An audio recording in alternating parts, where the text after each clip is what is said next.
प्रधानमंत्री नरेंद्र मोदी ने मन की बात के 129वें एपिसोड में खत्म हो रहे साल 2025 में देश की उपलब्धियों पर चर्चा की। 2025 के आखिरी एपिसोड में नए साल 2026 की चुनौती, संभावना, डेवलपमेंट पर भी चर्चा की।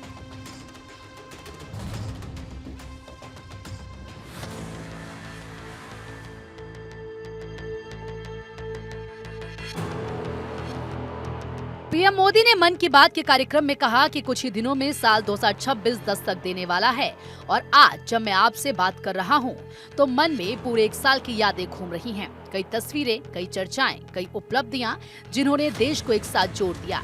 वर्ष 2025 ने हमें ऐसे कई पल दिए जिन पर हर भारतीय को गर्व हुआ। 2025 ने हमें ऐसे कई पल दिए जिन पर हर भारतीय को गर्व हुआ। देश की सुरक्षा से लेकर खेल के मैदान तक, विज्ञान की प्रयोगशालाओं से लेकर दुनिया के बड़े मंचों तक, भारत ने हर जगह अपनी मजबूत छाप छोड़ी। पीएम मोदी ने कहा, इस साल ऑपरेशन सिंदूर हर भारतीय के लिए गर्व का प्रतीक बन गया। दुनिया ने साफ देखा, आज का भारत अपनी सुरक्षा से कोई समझौता नहीं करता। इस साल ऑपरेशन सिंदूर हर भारतीय के लिए गर्व का प्रतीक बन गया। दुनिया ने साफ देखा, आज का भारत अपनी सुरक्षा से कोई समझौता नहीं करता। ऑपरेशन सिंदूर के दौरान देश के कोने कोने से मां भारती के प्रति प्रेम और समर्पण की तस्वीरें सामने आई। लोगों ने अपने अपने तरीके से अपने भाव व्यक्त किए। पीएम मोदी ने कहा, वर्ष 2025 भारत के लिए गर्व भरे मील के पत्थरों का साल था। चाहे राष्ट्रीय सुरक्षा हो, खेल हो, साइंटिफिक इनोवेशन हो या दुनिया के सबसे बड़े प्लेटफॉर्म हो, भारत का असर हर जगह दिखाई दे रहा है। आज दुनिया भारत को बहुत आशा के साथ देख रही है। भारत से उम्मीद की सबसे बड़ी वजह है हमारी युवा शक्ति। विज्ञान के क्षेत्र में हमारी उपलब्धियां, नए नए इनोवेशन, टेक्नोलॉजी का विस्तार, इनसे दुनिया भर के देश बहुत प्रभावित हैं। साथियों, भारत के युवाओं में हमेशा कुछ नया करने का जुनून है और वो उतने ही जागरूक भी हैं। मेरे युवा साथी कई बार मुझसे ये पूछते हैं कि नेशन बिल्डिंग में वो अपना योगदान और कैसे बढ़ाएं, वो कैसे अपने आइडिया शेयर कर सकते हैं।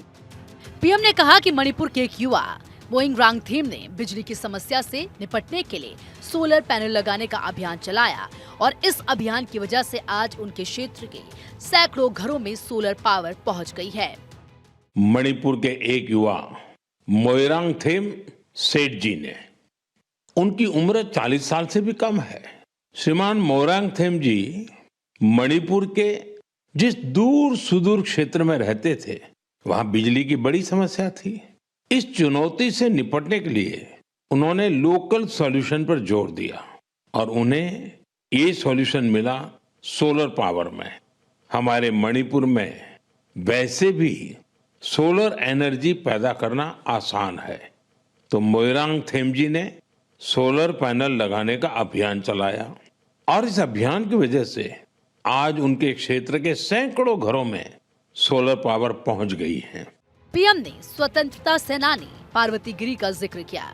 उन्होंने कहा कि पार्वती गिरी ने 16 साल की उम्र में भारत छोड़ो आंदोलन में हिस्सा लिया। आजादी के बाद उन्होंने अपना जीवन समाज सेवा को समर्पित कर दिया। पार्वती गिरी ने कई अनाथालय बनवाए। उनका प्रेरक जीवन हर पीढ़ी का मार्गदर्शन करता रहेगा। दुर्भाग्य से आजादी के अनेकों नायक नायिकाओं को वो सम्मान नहीं मिला जो उन्हें मिलना चाहिए था। ऐसी ही एक स्वतंत्रता सेनानी है ओडिशा की पार्वती गिरी जी। जनवरी 2026 में उनकी जन्म शताब्दी मनाई जाएगी। उन्होंने 16 वर्ष की आयु में भारत छोड़ो आंदोलन में हिस्सा लिया था। साथियों, आजादी के आंदोलन के बाद पार्वती गिरी जी ने अपना जीवन समाज सेवा और जनजातीय कल्याण को समर्पित कर दिया था। उन्होंने कई अनाथालयों की स्थापना की। उनका प्रेरक जीवन हर पीढ़ी का मार्गदर्शन करता रहेगा। पीएम ने कहा कि कन्नड़ परिवार ने दुबई में कन्नड़ा पाठशाला की शुरुआत की। यह एक ऐसा प्रयास जहां बच्चों को कन्नड़ा लिखना और बोलना सिखाया जाता है। आज इससे 1000 से ज्यादा बच्चे जुड़े हैं। वाकई कन्नड़ा की भूमि और भाषा हमारा गर्व है। दुबई, वहां रहने वाले कन्नड़ा परिवारों ने खुद से एक जरूरी सवाल पूछा।